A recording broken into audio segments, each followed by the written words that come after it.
If you believe in manifestation and the law of attraction, you know that you are always, always, always creating your reality, whether that's the money in your bank account, the relationships and the people you're attracting into your life, or the lessons that you're learning for the purpose of growth. You are creating your reality.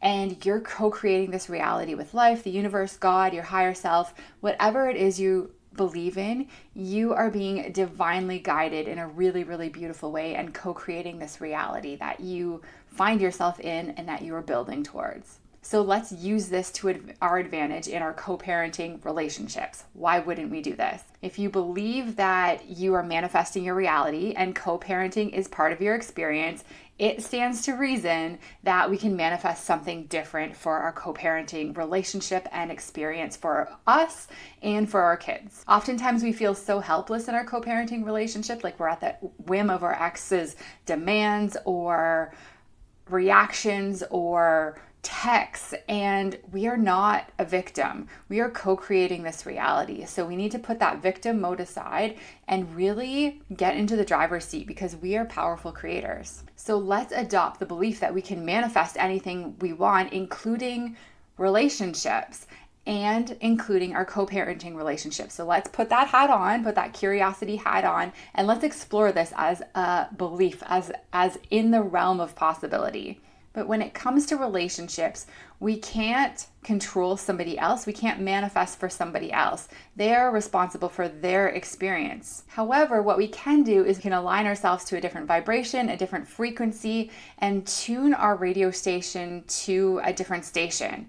And what this means is that we will actually start to repel the things that don't align with our vibration and attract the things that do align. So literally we're turning our radio dial. We can't hear the previous station anymore. We can only hear the new station that we're focused on. So what that means in terms of our co-parenting relationship is that things will have to change in that relationship because it's no longer in alignment with our frequency and what we're vibrating. So either our ex will change, things will start to shift, or what will happen is it almost the things that we're reacting to, the things that are bothering us, it will like fade into the background, almost becoming like white noise. And then they no longer trigger us or send us into this downward spiral of second guessing ourselves or wondering what we could have done differently, how we could have showed up differently. Was it our fault? All those things that race through our heads when things go sideways. We just won't notice that anymore. We won't have that reaction because that is no longer within our vibration. That is no longer the radio station frequency that we are tuned into. So our ex won't have the same effect on us. He'll be forced to shift what he's doing, or we will just be oblivious to any unrest between us and we can just happily go on living our lives contently. He can do whatever he wants. It's like it doesn't even bother us. It's just like, shoo fly, don't bother me. It's just like, okay, let him do his thing. It has no impact on us. And that becomes either of those scenarios, whether he changes or it just doesn't bother you and you can just work through things better, more even keeled, like you're not as reactive, you're better able to support your kids. Those are all better scenarios likely than what you're in right now. And that's a really beautiful thing when we can start to shift that, I'll say power dynamic, but really the power is understanding that we have power within ourselves to create something different. And the co-parenting relationship that you are in now is ultimately being co-created by not only you in life, but you, your ex, and your child or children. They are also co-creating this experience with you. And I really want to stress this because so often we feel guilty, like we're doing something to our child or our ex is doing something to our child. We're harming our child in some way and we feel bad about it. And this is a normal reaction because our instincts as parents is to really protect our kids and keep them safe and make sure no harm comes to them. Like that is instinctively our role. So when we see them suffering because of either something we're doing or their dad is doing, it becomes very much in our nature to protect them. But I want you to consider that from a soul perspective, your child signed up for this. You signed up for this, your ex signed up for this, and your child signed up for this, and you are co-creating this reality, this situation together. It doesn't mean that you can do whatever you want to your child. That doesn't mean that you stop advocating for your child, but it means that your child is a powerful co-creator as well. If you believe in the power of manifestation, that every single person on this planet can manifest what they want into their own reality, this also includes children.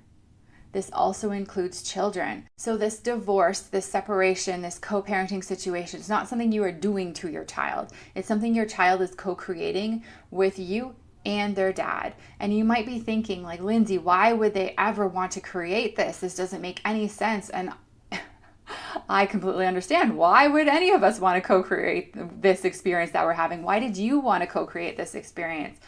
So from a soul perspective, I want to zoom out really far here. From a soul perspective, this is a fun game that we all signed up for, and we chose to do this part of life together with your ex, with your kid. They chose to do it with both their parents. They chose you as their mother. They chose their dad as their father, knowing that you guys would not be a solid family under one roof for their entire life.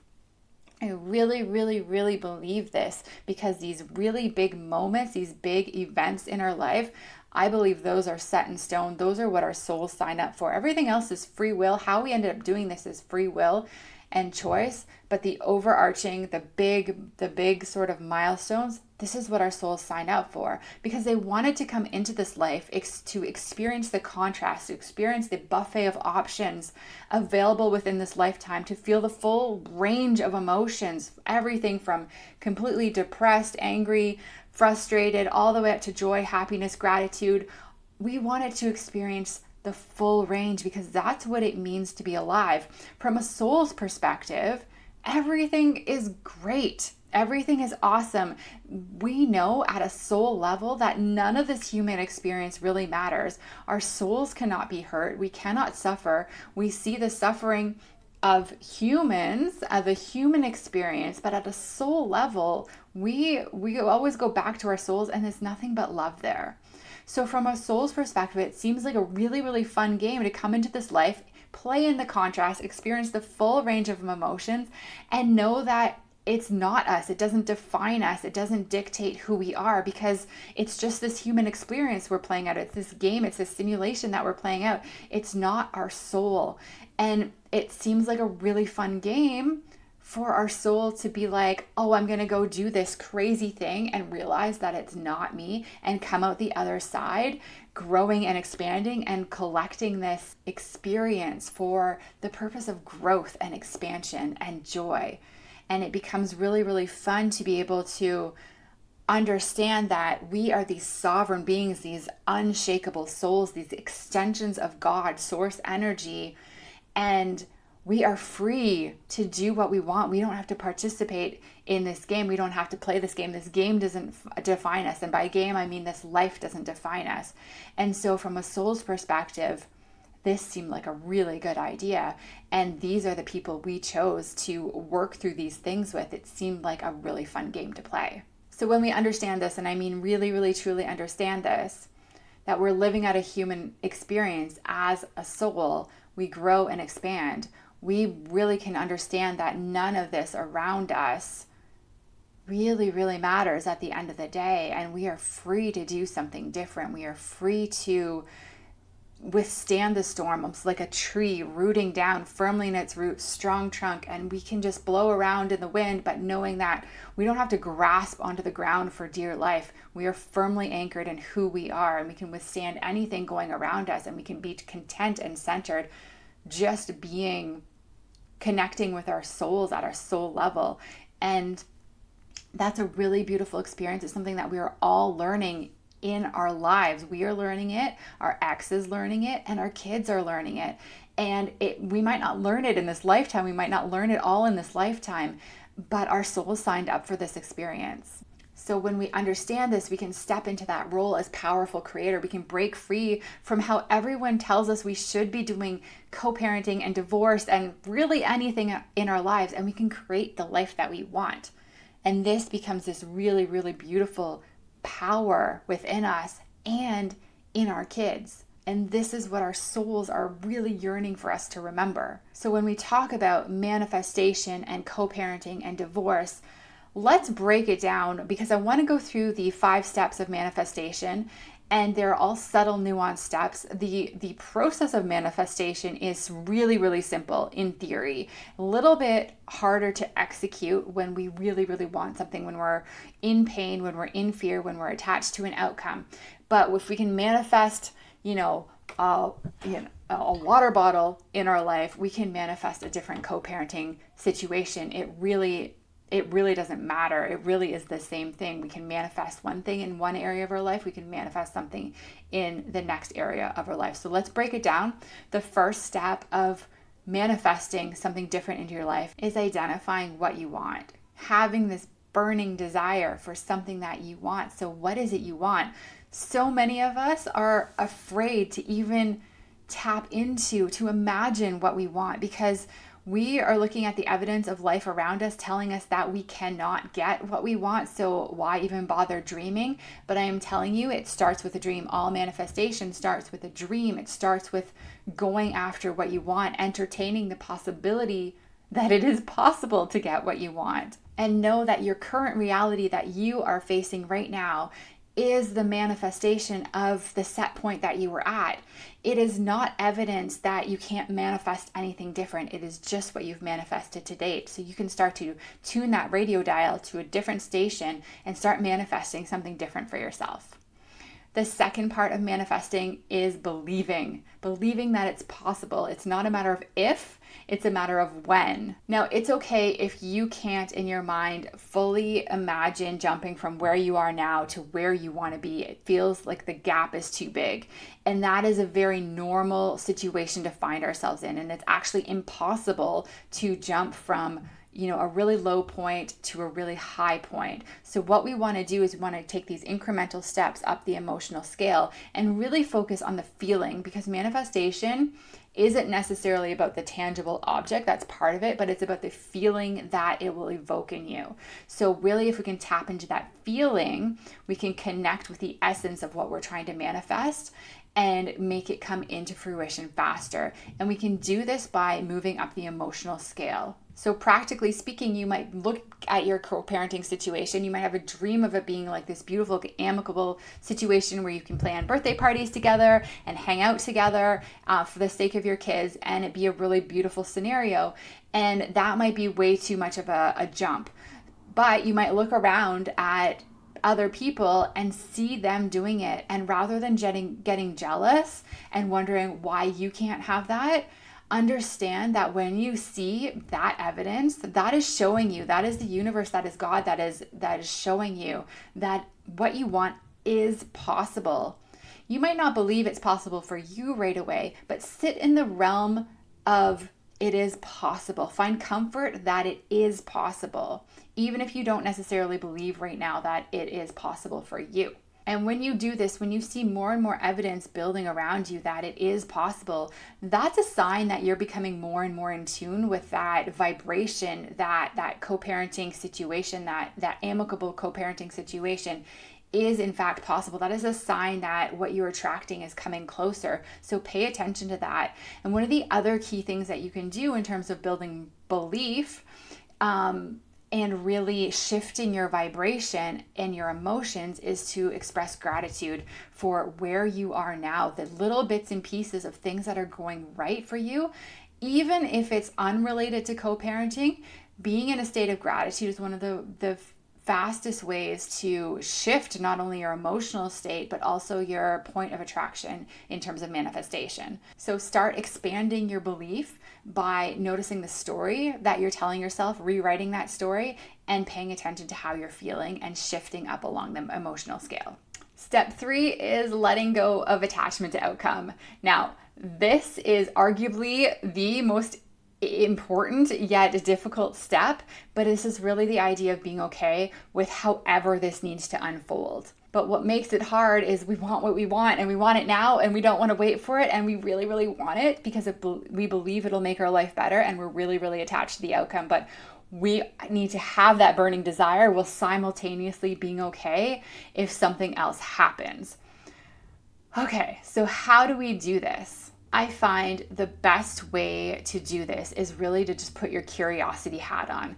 Cool, I'm excited. I believe it's a matter of if, not a matter of when, a matter of when, not a matter of if, that this is going to happen. Awesome. I am really curious to see how this is going to unfold, and put that curiosity hat on, that childlike wonder, and just get excited to see how this is going to unfold without the rigidity of it needs to happen this way, in this order, and this timeline immediately. We can just relax and breathe and, bring that peace and ease, shifting up the emotional scale. Then we can just start to relax and watch with curiosity how this is going to change and unfold. And then when things start to come at you that seem really wonky, that seem uncomfortable, you can just go, I wonder what's going to happen next, and just stay in that curiosity. Or simply just don't focus on it at all.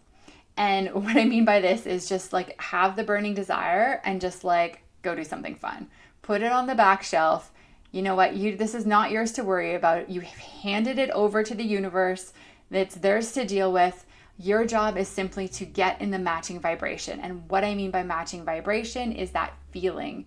So get into the feeling of fun and ease and flow, and watch things shift in your life. And when you're in that state of vibration, you can only attract things that are in that state of vibration. So including the relationships that are in your life. And how cool is that? That you can just, make your wish and put it aside and go do something else, and things will start to shift in all areas of your life. And that gets to be really, really fun and really, really cool. The fourth step is to take inspired action. And what I mean by inspired action is listening to the nudges of your intuition and your internal guidance system, and the downloads that you're getting from your higher self and your guides and whatever it is that you believe in. Like, listen and take inspired action.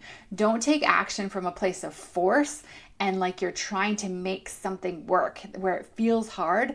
That's not going to work. There's a lot of resistance there. So don't take action when you're in a really dark mood, when it's feeling really hard.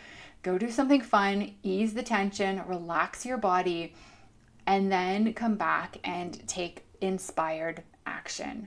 Following the little nudges your intuition is giving you, taking it one step at a time, following the trails, noticing the evidence that there are things in your life that are showing you what is possible, and just walking along the path one step at a time. You don't have to know the full plan in advance. You're just taking one step at a time. And as you're taking one step at a time, be playful about it. Be experimental about it. When you're trying a new strategy with your ex, or trying something with your ex and it's not working, that's great news. You found what doesn't work. Now you get to shift and figure out, what can I do next? What can I try next? And continue to try and experiment. Look at it as this fun game that you get to play, where you get to experiment until you find something that works, until you find something that gets through to him, until you find something that builds traction, until you find that smooth path forward. So really be, do not get discouraged when things don't work. That's just evidence that's showing you that, cool, that's not the right path right now. Try something new and take inspired action. And the fifth and final step is simply to have faith. And this goes back to, it's not a matter of if, it's a matter of when. It is coming. The thing that you want is coming for you. It might not unfold how you think it should unfold. It might not look how you think it should look or want it to look, but it's coming. It's coming.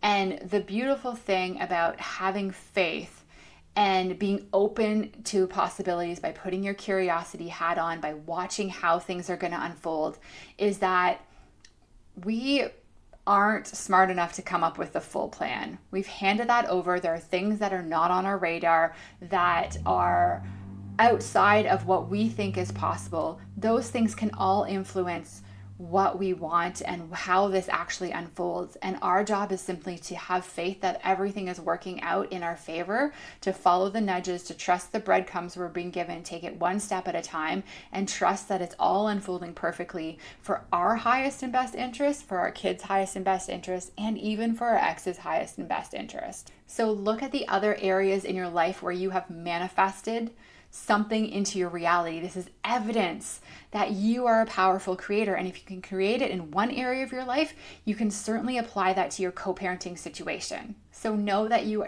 are a powerful manifester of your reality. You have the ability to change everything simply by changing how you show up, simply by changing your point of attraction. And you can just apply this to your co-parenting situation and watch it completely transform. So I love you. I hope you found this to be helpful and inspiring and calming, and I will see you next time.